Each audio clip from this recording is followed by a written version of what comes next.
Hey everyone, welcome to the Do the Thing podcast. This is your host, Stacey Lauren. Okay, guys. Oh my gosh, what a great day this is. I just am so happy to be able to talk to my next guest. So, she has been part of the Do the Thing community for a while now, and I have gotten to see her grow and her lead in the community through the way that she's able to share her story and the things that she's going through on her path, and then also take in the things that we're doing on just such a deep level. It's just been amazing to be a part of her story. And we did a full-on celebration interview with her, so feel free to check that out. That's episode number 129 on the Do the Thing podcast. We also got to interview her on the Dating Experiment podcast, which was also really fun. And I just did a vision casting workshop with her and Dr. Nancy. We did a expert panel recording as well, and I'll be publishing that soon. But in the meantime, I wanted to bring her on because guess what, you guys? She started a podcast. And it's so cool because the podcast challenge hasn't even started yet. I've been wanting to start it and I've been talking about it. And so sometimes I get on these pre-challenge Zooms where I try to get people to see what it is so it's not so scary. And then I think she even just watched the video and created it on her own. It wasn't even part of the Zoom. So she just watched it on her own time. And then all of a sudden she emailed me saying, I started my podcast. And it was fun because I already got to interview with her on her podcast. So anyway, it's been just amazing to get to see her taking on each thing as we go. So I am excited to talk to our next guest. I'm welcoming Debb to the show. Hi, Debb. Hello, Stacey. I'm so excited to be back. And I have to tell you, 129, you've done that many podcasts and you've done more since then. Yeah, I don't even know. It happens so fast. And I'm curious how you feel about this. It is a little addicting. It's this connection that you get to have with a person that is loving the same things that you love. And you get to just take this really intentional time and talk about it. It just feels like that's what powers it to go so fast. Yeah, absolutely. It's going fast, so fast that last night in the middle of the night, I was thinking about a podcast that I was planning on doing, and I couldn't remember if I'd done it or if I was dreaming I had done it.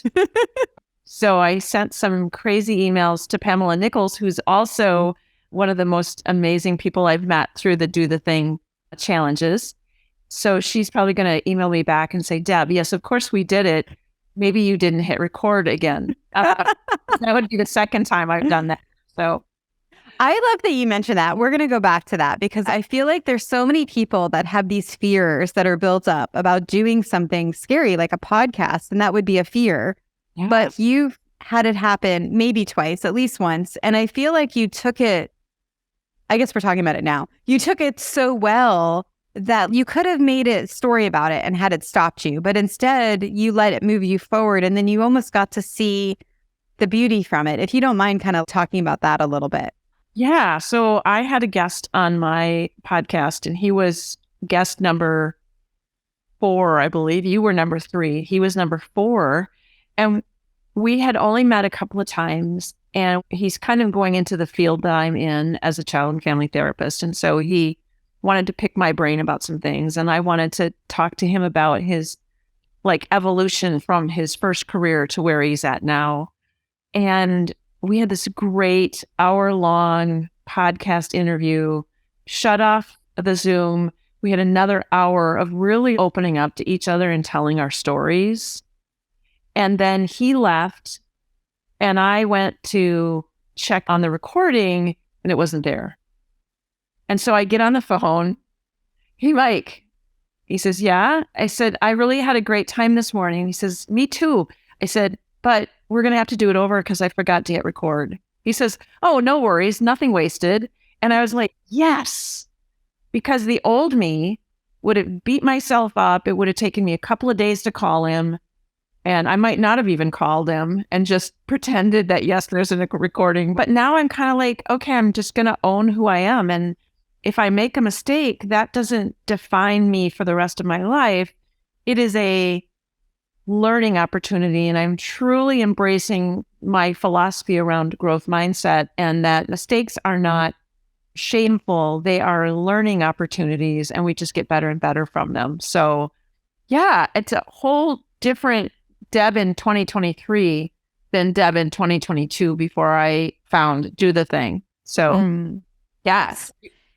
It's so good to hear, because I think that's so easy to do, is either to be paralyzed by the fear of something like that happened, or to, like you said, make it mean something. And I love that. And I think you even told me when you guys redid the interview, wasn't it? Did you, because you already redid it, right? Yeah, we did it last Thursday. It was a completely different conversation, another awesome conversation that came out of nowhere. And it's just been beautiful. I'm just getting chills just thinking about it.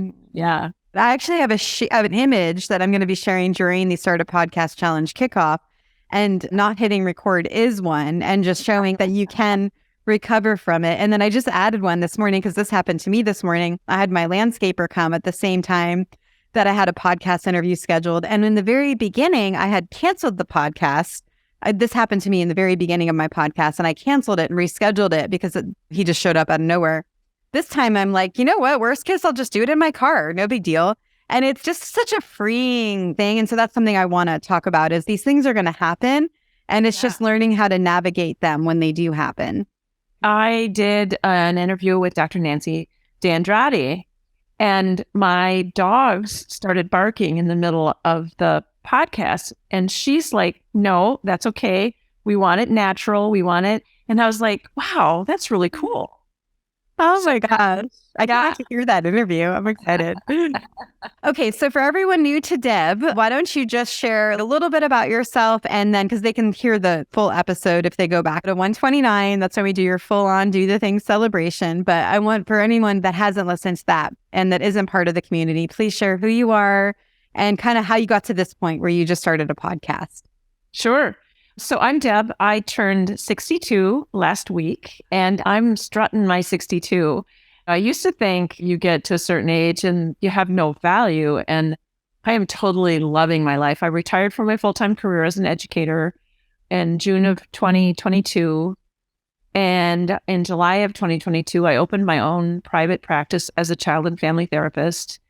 And I think it was August, September, I found Do the Thing and did my first challenge. And it was called Do the Thing Dating Challenge, but it wasn't about dating as much as it was about dating yourself and treating yourself the way that you want to be treated when you're dating someone special, right? So how do you want to feel, and how do you want to show up? And are you going to be stuck in your old ways, or are you going to try some new things and open your mind and expand your opportunities?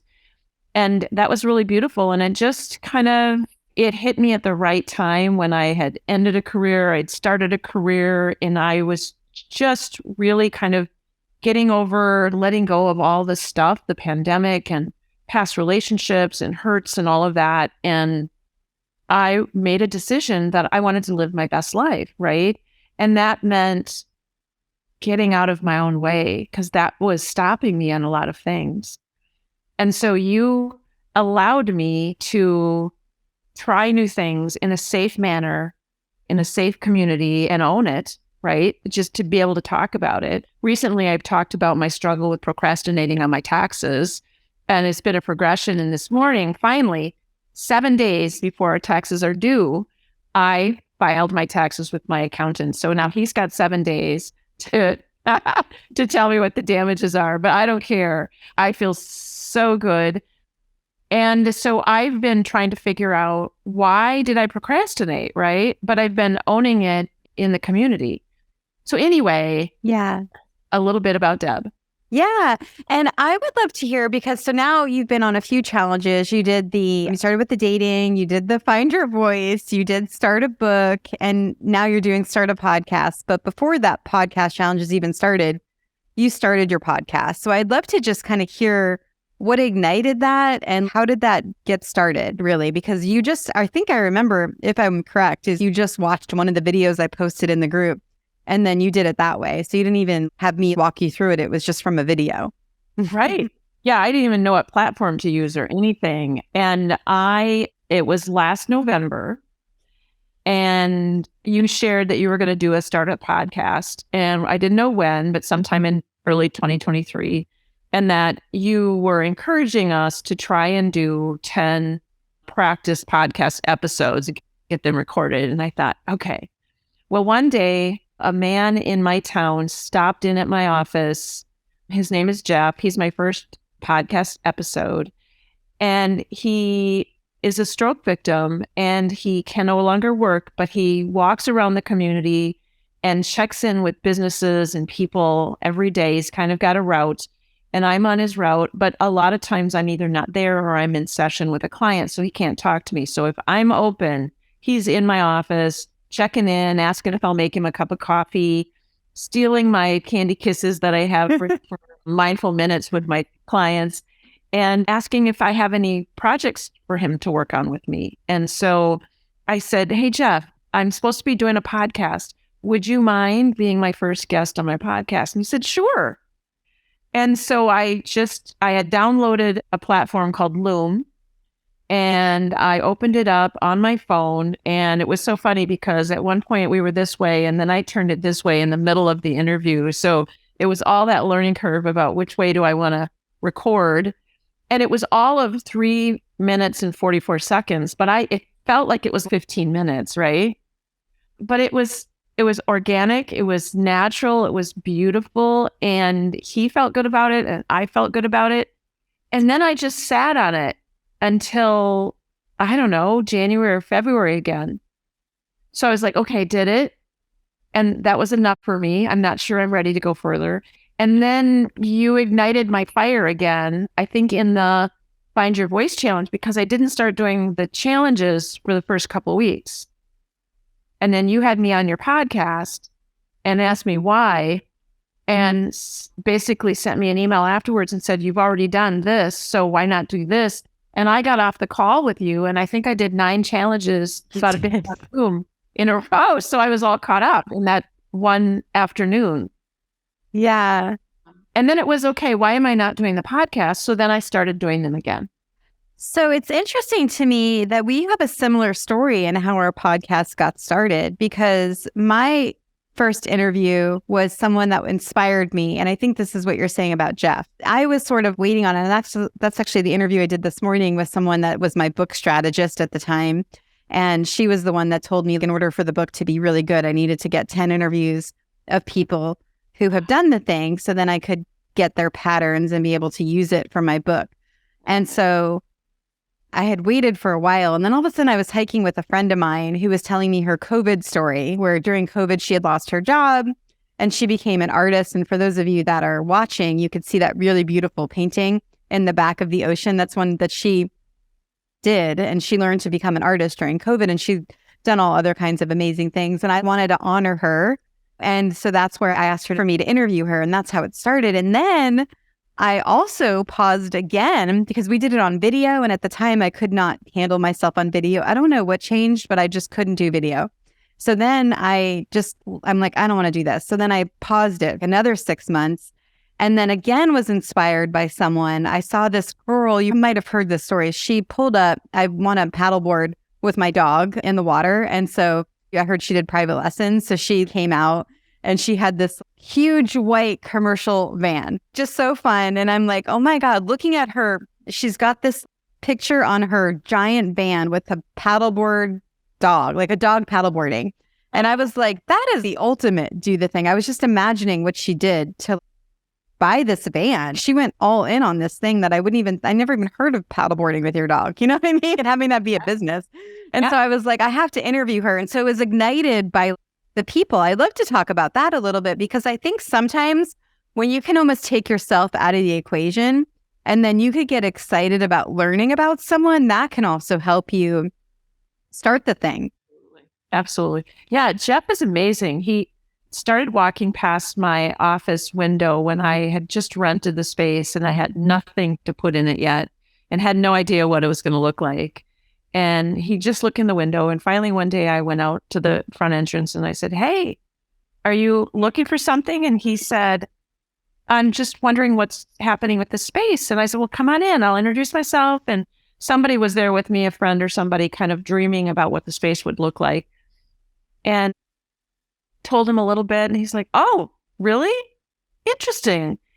And he said, thank you. And off he went. And then he started checking back to see as I added furniture and put up wall decorations and started personalizing it. He would come in and I would say, hey, Jeff, do you think you could help me put this piece of furniture together?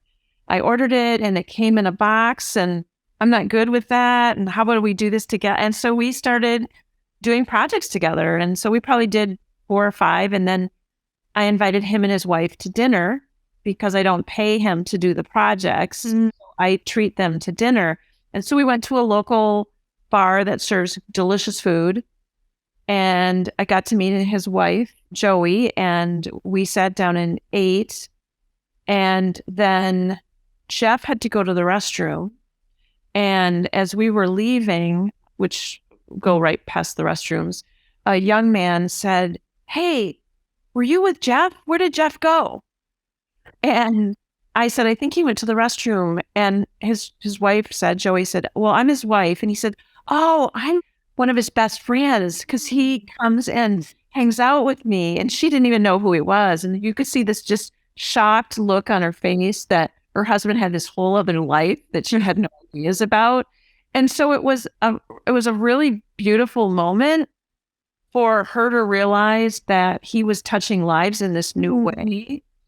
But there was a sadness about it because she wasn't a part of it. But what came out of that was that she realized that Jeff could do more than she had given him credit for. She didn't know that he was doing projects for me and that he was capable of doing projects. And she had taken on everything after his strokes. So he was the bill payer and the primary wage earner. And then all of a sudden tables turned and she had to take all that on, plus care for her husband. So now she gives him projects because she knows he can do it. It's so cool. Yeah. So it'll be nice to take them out to dinner again and see how they've progressed in her letting go of everything and letting him have some responsibility. It's amazing to me because you are giving this gift to him too, because you're honoring him in this really special way by life that he's having now, where he's getting to visit offices and do things for people. And it's kind of celebrating that moment in his life and that transition that he's in now, not talking about who he was in the past. It's like, this is who you are now. And this is what's so beautiful about it. Yeah, absolutely. And the thing that I love about him, and if you ever hear my 3 minutes and 44-second episode with him, is that you can ask him a question and depending on the day or the question, he will remember exactly what the answer is, no problem. Or the next day, he might not even remember my name. Mm-hmm. And then he'll say, I don't remember. And for me, that's so freeing because he's modeling for me how I should be when I don't do things perfectly or I don't remember something. And so I think that's another piece for me is every person that's been on my podcast, Opening Doors, has taught me something. I've taken away a gem or a jewel. I get just as much out of it, I think, as the guests that come on and talk with me. So you're bringing up something important that I feel like I have to talk to, because there's people in the singles community right now that just finished the Start a Book Challenge, and many have joined the Start a Podcast Challenge, and some are still kind of waiting, I think, and I'm not sure what they're going to do. We're talking tonight, so I'm hoping I can convert more people in a non-pressuring way. But let's say you were going to write a book called Opening Doors, right? Yeah. And you want to highlight Jeff in your book. Because you were going to have that content, right, with his story, because he's given you that through the interview. But then you also now have your own story on what you learned from your interview with Jeff. And it adds a whole nother layer to this book. And so that's another way people can see how to write a book by using a podcast. And so this just came up because we were talking about this ahead of time, because I was like, I want people to really understand. It's not like you're writing a book and you're doing a podcast and you're finding your voice. They're not all different things. It's all the same thing. Yeah, absolutely. And what I'm finding as I talk with people and I tell them it's not an interview, it's a conversation. And our conversation has no set start or end. It's whatever you feel comfortable sharing. And if you don't feel comfortable sharing, just say that's something for another podcast. And then we know that subject is off limits right now. And if we get back to it at another time, we get back to it. But the stories are so amazing. The things that people have done and the growth that they've had and the people they've helped, I would never know if I didn't ask questions, if I didn't invite them on my podcast. So Yeah. Almost everyone that's been on my podcast is going to be back again by their own choice, but by my request as well. Yeah. There's so much more richness than what we can get in 50 minutes of a podcast interview. Well, and you got to see it even with the person with the recording thing, right? There's just so much that you could talk to. It's unlimited pretty much when you're in this kind of space. Yeah. Yeah. I find that there's two kinds of people when you're talking about podcasts. There are people that are risk takers and they say, sure, when do you have time to schedule me in? And then there are the other people that are like, what would we talk about? And can we get together for lunch first so we can talk about it? So we get together to talk about it. And then they decide, okay, we're going to do it. Like today, I did one with Jim and we talked for 45 minutes, got off the recording, and he said, wow, we should do this again. We have so much we could talk about. And I'm like, yeah, but you were skeptical the first time we got together for lunch and you were like, what would I say? But I mean, he didn't even have Zoom downloaded on his computer. So I had to walk him through that before we could even do the Zoom conversation. And even in that, he learned something, right? Yeah. It's interesting. I really think I love this part of it because I started doing street interviews also. So I did them in Europe and then I did them in New York. And so when I'm going to share New York ones soon. I'm really excited. Those the mic worked. The other ones, the mic didn't work. But typically everyone says the same thing in the beginning where they're like, I don't think I have anything worth you hearing. Then they realize they do. That's the cool moment. You realize if they're saying no, they're not saying no because they don't want to do it. They want to do it. And then when you can get them to stretch their comfort zone just a little bit, and then they see that they do have a lot of value. And it's always the person next to them is like, oh my God, I didn't know you talked like that. By helping people open up, we're giving them a gift of just stretching their comfort zone and giving them a yes in their day.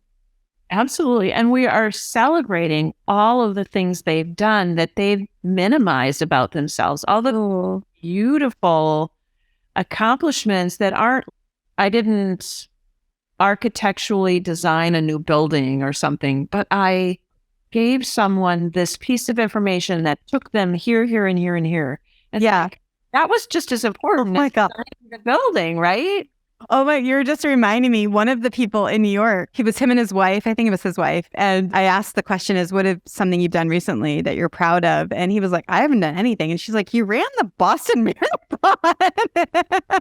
Oh my God. Isn't that funny? We don't even think about it, right? Right. One of my passions is I open up my therapy office to veterans on the first and third Friday morning of each month. And we just have coffee and conversation.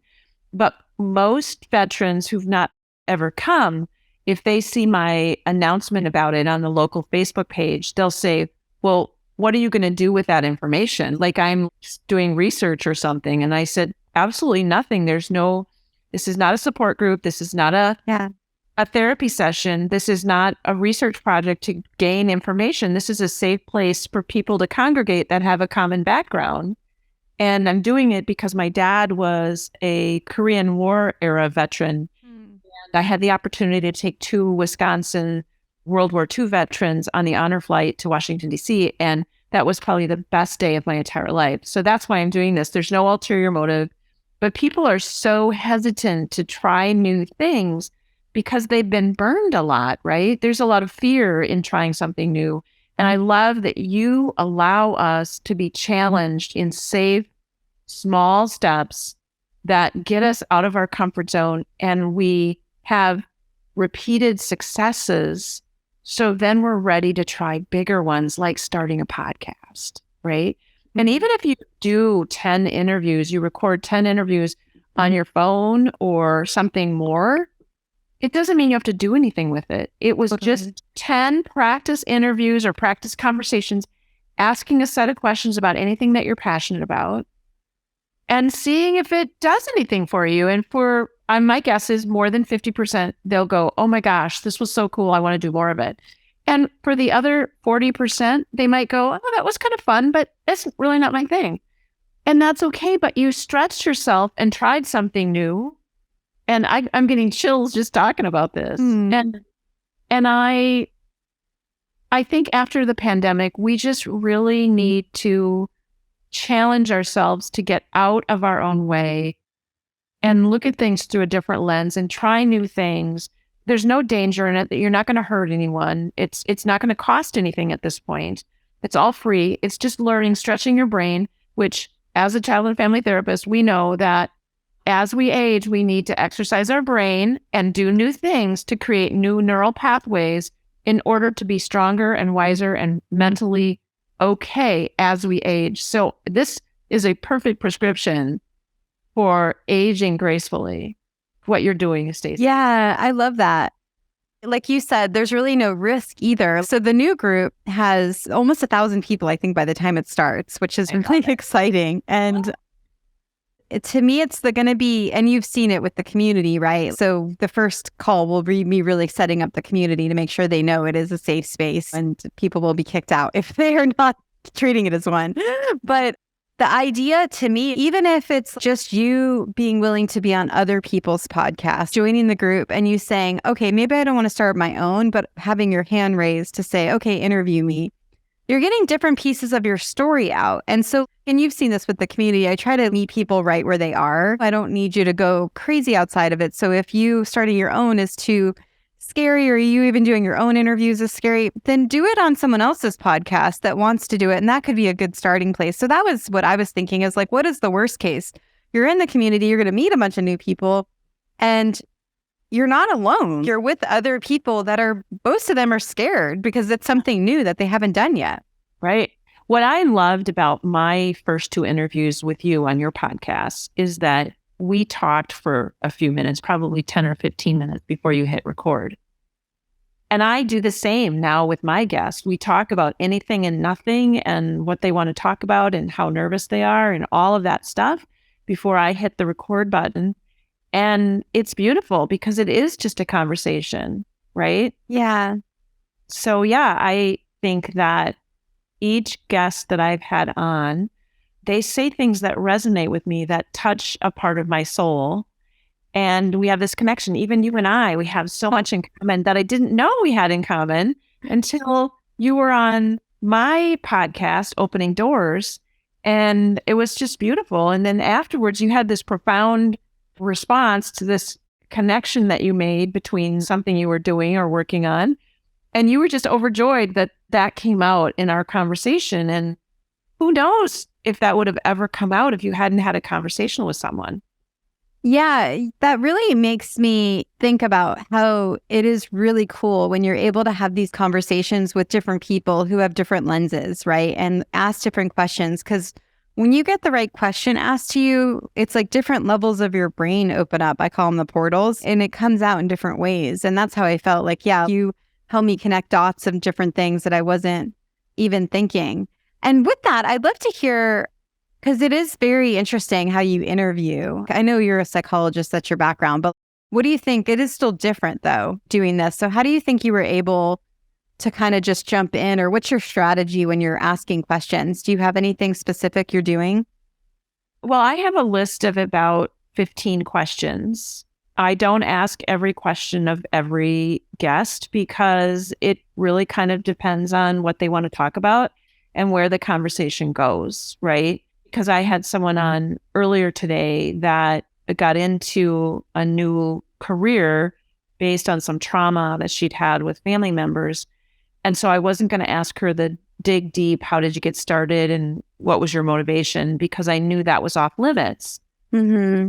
And so I just moved on to other questions, and we just kind of wove this tapestry as we were going of what she does to create opportunities, how she's building connections, and where she wants to go with that.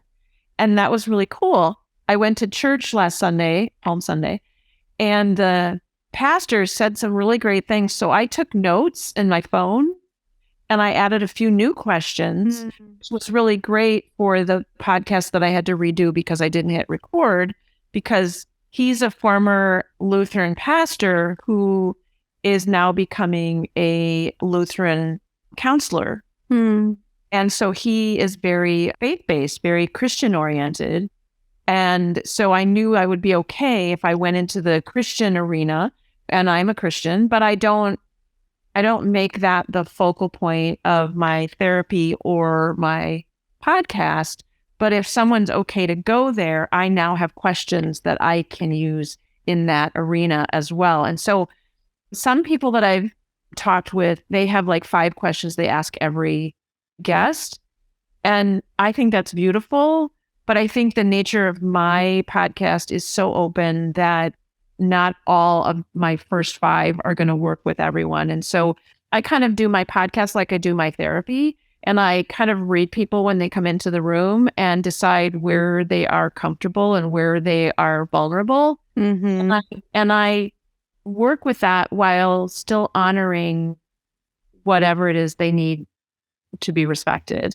So I don't know. It's kind of a weird. Yeah. I would love to hear your advice for people that maybe are brand new at something like this in terms of the question side, and they don't have experience really interviewing people or working with people in this way. What would your piece of advice be for them in terms of the interviews and conversations and how to handle those? Well, I think number one, you have to decide what kind of podcast you want to focus on. Mine is called Opening Doors, and it's really about people who are building connections, creating opportunities, and that might be opportunities for themselves as they're going through their own healing journey, or it might be something they're doing to create space for others, right? So knowing what kind of interview you want to have or what kind of topic you want to talk about, what you're passionate about, and then think about if you were being interviewed about that topic, what would you like people to ask you? What would get the most interesting answers out of you, right? And then start asking your friends, start asking your neighbors. And you can tell them, this is just a practice one. I don't know if I'm even going to publish, but I need practice. And I would love it if you would come on. And like I said, it can be as short as 3 minutes. It doesn't have to be an hour-long podcast. Yeah. You can do 10 5-minute interviews with 10 different people, or with one person where you interview them 5 different times on different topics or parts of what they said in the last interview. And if you want to pick out 4 to 5 questions that you feel are these are questions I'm comfortable asking, great. Write them down, have them sitting next to your computer so you can just follow along with them. I have my script of all 15 of my questions and now my new church-based questions. And I just go where the conversation is going. And again, I always coach my guests to begin with that if there's anything I ask that they're not comfortable answering, it's just a safe answer to say that would be a conversation for another podcast. And to go into, oh, I'm not answering that, or because that would be a little bit more uncomfortable. So I don't want to ever make them uncomfortable. Yeah. And I have a really important question. Are you ready? Yeah. When you interviewed Jeff and it was that 4-minute interview, did you have any scripted questions or was it all just on the fly? The whole thing was on the fly. I had nothing. And I just went with it. And I asked him a question he couldn't remember. And that's when I went into this is what I love about Jeff. Yes, that's right. Yeah. And when I can't remember, I beat myself up and I feel really terrible. But Jeff is a role model for me. And that just felt very natural. And I didn't realize probably until that moment that Jeff was helping me deal with my own sense of inadequacy when I can't remember something. So I get just as much out of these conversations as guests do. I want to make sure you guys heard what Debb said, because she said her first interview, she did not have questions prepared. And so that's what the beautiful thing about this is it's going to grow and evolve. So you could make whatever you want out of the first few episodes that you start. And then as you get going, like Debb said, she got a new question that she was able to ask. So you're going to be able to grow. And then you're also going to learn how to read people better and learn how to listen better. That's one of the things we're going to be helping with in the challenge. So then your questions are going to even come out of curiosity. But do the thing. I have just a couple of the main questions that I ask everyone. But other than that, I don't have specific questions. The new podcast is brand new, though. The dating experiment, those I have kind of prescribed questions. So it's interesting having these two things. It's because one's brand new. So I have an idea of questions. The other one, I'm just like, hey, what's up? I'm just coming on. I don't prepare anything. It's just all whatever's feeling alive. And I feel like that's something important for people to understand. And the value didn't change with Jeff. That was an amazing interview. I think I told you after. I thought that was such a gift to see someone that had gone through something like that. And then he's beginning a new life and opening doors. Absolutely. Yeah, it'd be really cool to have his wife on sometime. That would Yeah. So I wanted to also say that not all podcasts have a guest, right? Mm-hmm. So about a year ago, I started listening to a podcast out of Chicago called New Mindset Who Dis. I don't know if you're familiar with that. If you could. No. Yeah. And he just does 10 to 20 minute podcasts on an issue, usually related to relationships, but sometimes he varies from that. And I just kind of got a sense of what a podcast is because I'd never really listened to one before. But he doesn't have guests on. He just talks about a topic and that's it. And that's beautiful too. If you have an area of passion or a talent or an ability that you want to share with the world, you could do that too. So if it's the discomfort of asking someone else to be on your podcast, but you're okay with talking on your own about your passions, that might be another option for people. How did you go from signing up to a dating challenge to starting a podcast? Well, that's a really good question because I did the dating challenge. I did the Find Your Voice challenge. I did the Start Your Book challenge. And now I am not only writing a book, but I'm writing a children's book series. And I just recently put out a request on my local Facebook page for an illustrator. And I have about 15 people that want to meet with me to see if they're going to be the chosen illustrator. So things are moving like crazy. And that's the podcast thing. But I had started the practice podcast before I knew I was going to write a book. And seriously, I knew that I had a book in my soul for years. I'm the mom of an adult son with mental health issues. And he has been, he has taught me so much in good ways and not so good ways. And I just knew there was this book in my soul, but I never knew if I was ever going to sit down and write it. So I did. And I loved what you were talking about in that your podcasts could become books and your books could become podcasts. So it's all interconnected. Basically, I like talking to people about relationships, right? Yeah. That's kind of my jam. And so all of these things that you have challenged me on are all about helping me reach my goal of being the best version of myself. And again, just getting out of my way because I spend way too much time in my head and then I don't start things like my taxes. But I'm changing the way that I do things now. What I'm learning is the things that I procrastinate on are things that I don't like doing. So I'm going to find someone to delegate those things to. And that I think is going to be a good solution for me. And I learned it at 62. I'm hoping that those of you who are listening will learn that a whole lot younger than I did. But it's never too late. I mean, if you're 72 and you're learning how to do the thing, it's never too late. Life is meant to be enjoyed. So find the things that bring you joy. Try things that you've never tried before, like starting a podcast or writing a book or dating yourself, taking yourself out on a date and doing things for yourself the way that you would like someone else to treat you. And see how different you feel. Just trying something new that's safe, a little bit out of your comfort zone. You're not going to hurt anybody. You're not going to rack up a big bill. There's no commitment in it. It's just an opportunity to expand what you know and expand who you are. It's beautiful. And you did that, Stacey Lauren. You did that. Thank you. So I want to tell you about this conversation I had earlier because I interviewed Francine Church. Her and her husband had come on my podcast a few months ago, I think it was in November, about their marriage, 41 years together, which I thought was a really cool episode because a lot of people look at people that are married 41 years and they're like, oh, they're lucky. But they talk about the work that they did. And honestly, if I had some of those tools when I was married, it probably would have been a little bit differently. But she came on today and we talked about, she's joining the Startup Podcast Challenge. You'll get to meet her. She's amazing.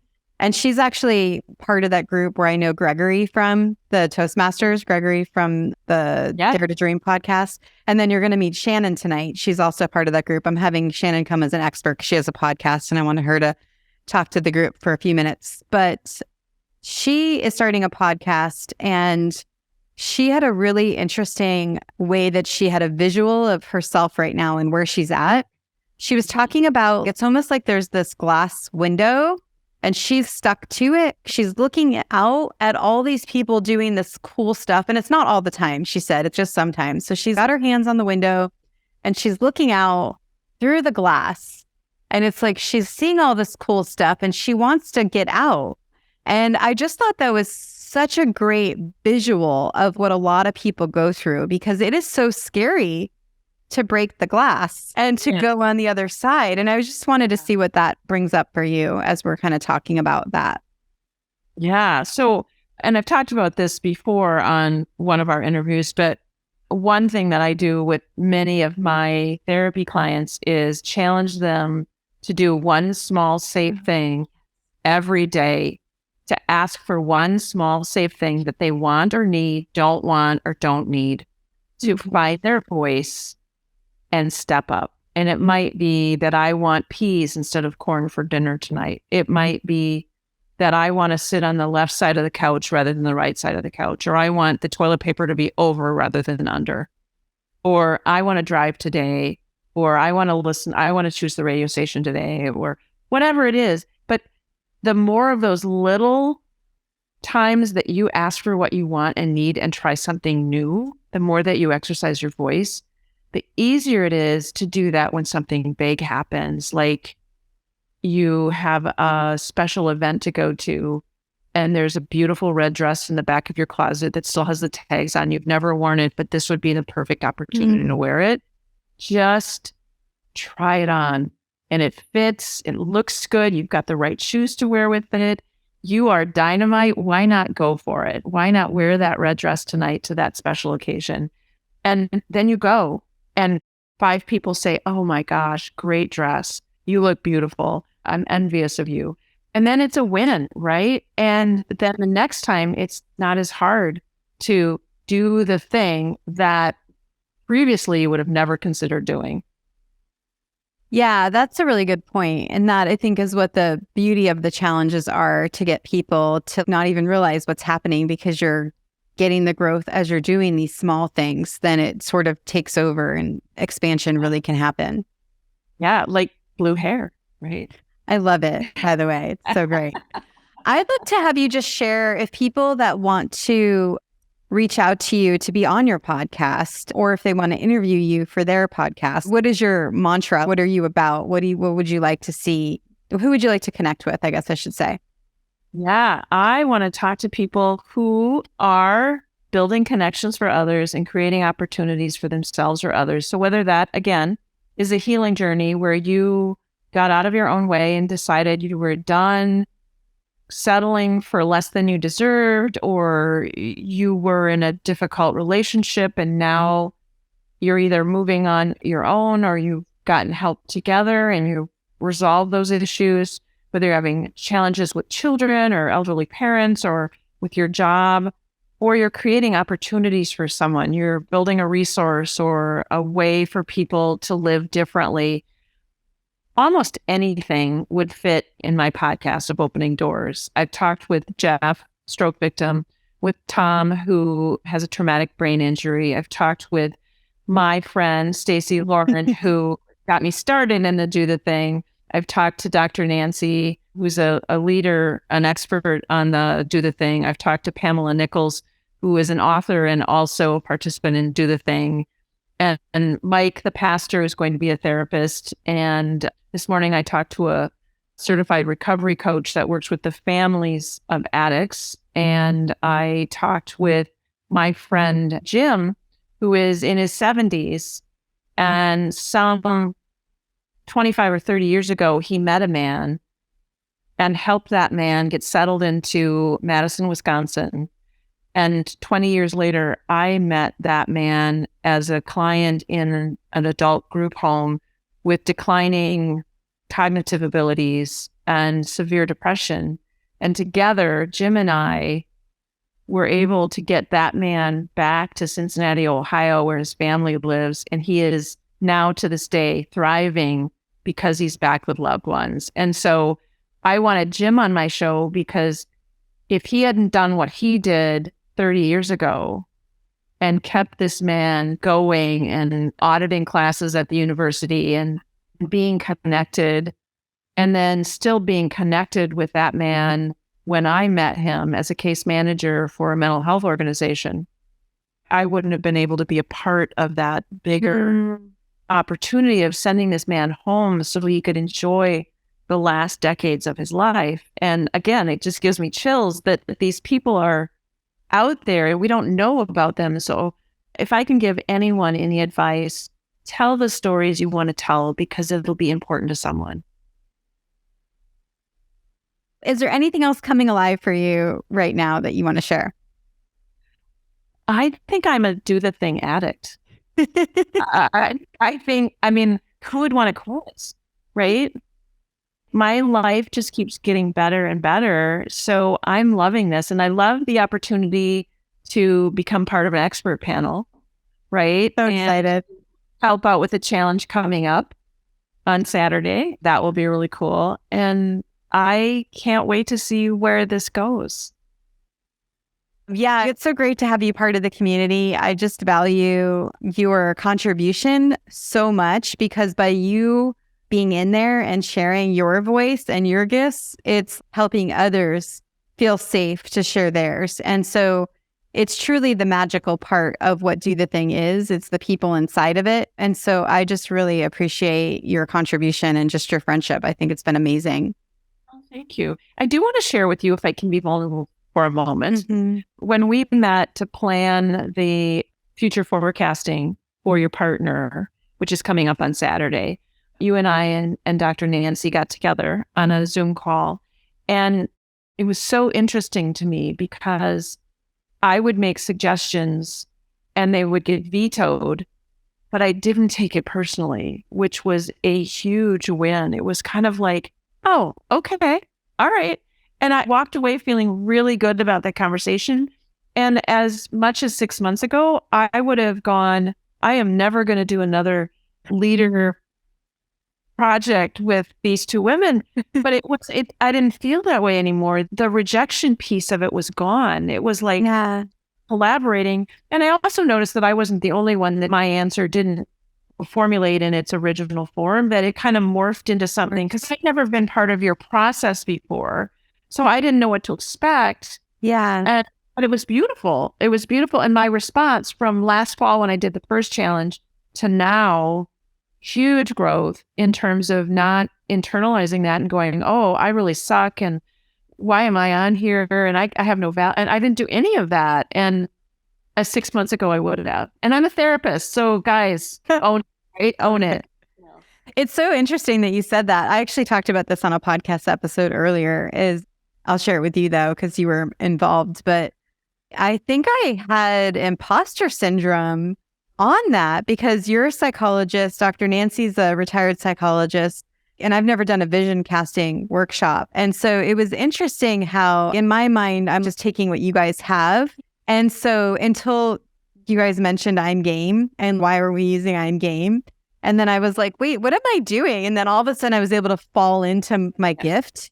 You just stepped into it. Absolutely. It's so weird, but it was so cool. I love that. I actually had another episode I talk about this on where when I was playing the Find Your Voice challenge, I lost my voice with a couple personal things that I was dealing with. And it almost happens every time I'm about to do something big, because that was the most transformational challenge, I think, so far, is that Find Your Voice. And I literally lost my voice right before it. So I had to re-find it, use the same tools that I used to get it the first time, because I had to speak up for my needs more with some things.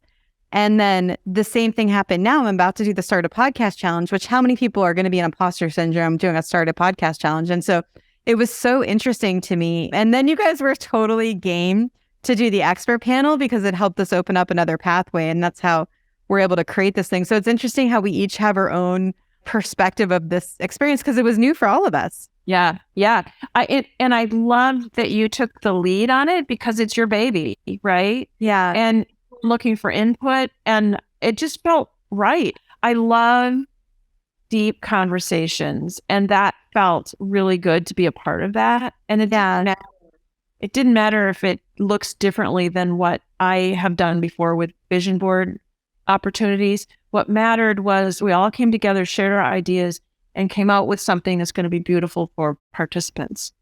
Do you think, because I actually think I normally do this in expert panels, but this was different because it was just a different thing in my head for some reason because it was only 2 hours. Normally I talk about it being a brainstorm and we each have a school of thought and it's more like a mastermind. And I don't think I even did that this time. Do you think that would have helped set the space up better to know that not every idea is going to get adapted, but we're going to morph it, kind of what you said, morph it into this really cool thing because we're taking everyone's and sucking it into one thing. Just wondering if there's anything I could do better for future ones. Yeah, I can't answer that because I've not been in the other kind either. Yeah. So this was first for me. What I know is that you have created a safe community and nobody takes anything personally. We all know that it's okay to be who we are at whatever stage we're at, and that's okay. And so I think that's part of it for me. It was just safe to be there.